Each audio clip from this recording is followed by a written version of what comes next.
श्रावण महिना सुरू झाला म्हणजे सणांची लगबग सुरू होते. रक्षाबंधन सुद्धा जवळ आलंय.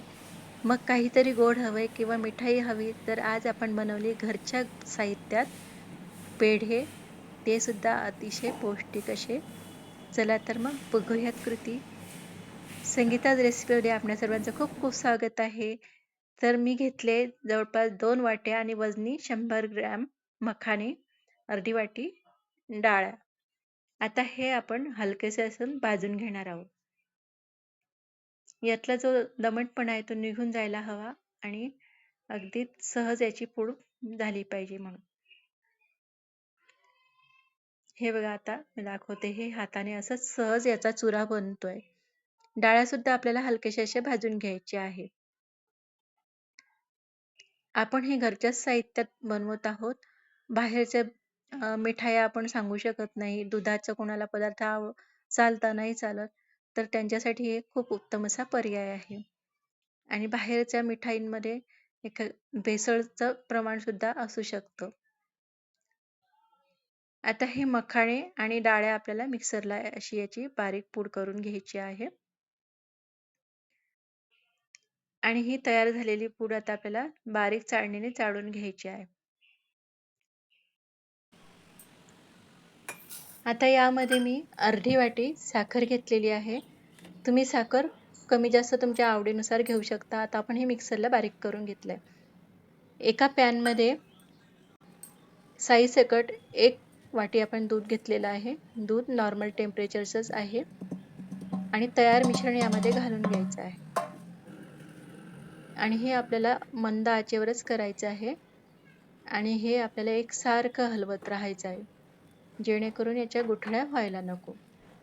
आणि हे आपल्याला खूप पेशन्सने करावं लागणार आहे. घाई अजिबात करायची नाही, नाहीतर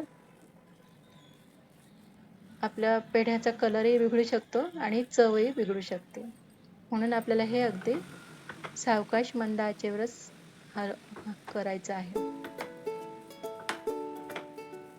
आता हे छानपैकी आपण मिक्स करून घेतलं आहे. आता यामध्ये आपण वाटून घेतलेली साखर सुद्धा ऍड करून घ्यायची आहे आणि हे आपल्याला पुन्हा मिक्स करून घ्यायचं आहे. आता या साखरेमुळे याला थोडंसं असं पाणी सुटलेलं आहे.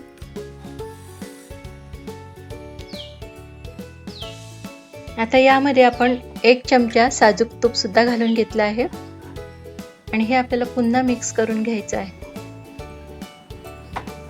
आणि यामध्ये 2 ते 3 थेंब व्हॅनिला इसेन्सचे सुद्धा मी घालून घेतले आहे. यामुळे छान अशी आपल्या पेढ्याला छान चव येते. आता याचा बघा असं छान असा गोळा तयार झालेला आहे.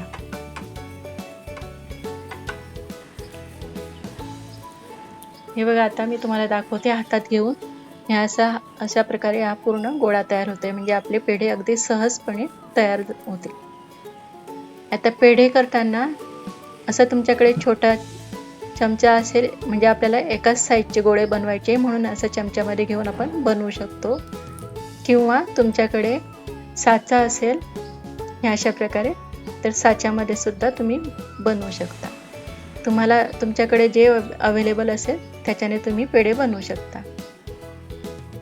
तर अगदी तोंडात विरघळणारे असे हे पेढे तयार होतात आणि ते सुद्धा अगदी पौष्टिक आणि आपल्या हाताने आपण स्वतः बनवलेले घरच्या हातची मिठाई, आणि त्याचा गोडा काहीतरी वेगळाच असतो.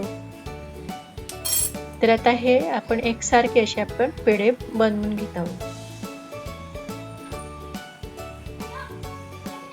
हे बघा अशा प्रकारे आपण गोळा करून अंगठ्याने याला थोडंसं आतमध्ये दाबलं की अशा प्रकारे सुंदर आपल्या पेढ्यात बनवून तयार झाला आहे. अशा प्रकारे सर्व पेढे मी बनवून घेतले आहे. आणि कुंडीमध्ये एक गुलाबाचं फूल होतं, तेच आपण सजावटीसाठी वापरत आहोत. तुम्ही यावर पिस्ते लावू शकता. तुम्ही तुमच्या आवडीनुसार याला वरतून सजावट करू शकता. तर अशा प्रकारे आपण घरच्या घरी मिठाई बनवून तयार केली आहे. नक्कीच करून बघा आणि आवडल्यास व्हिडिओला लाईक करा, कमेंट करा आणि शेअर करायला विसरू नका. चॅनलला सबस्क्राईब केलं नसेल तर नक्की करून घ्या. धन्यवाद.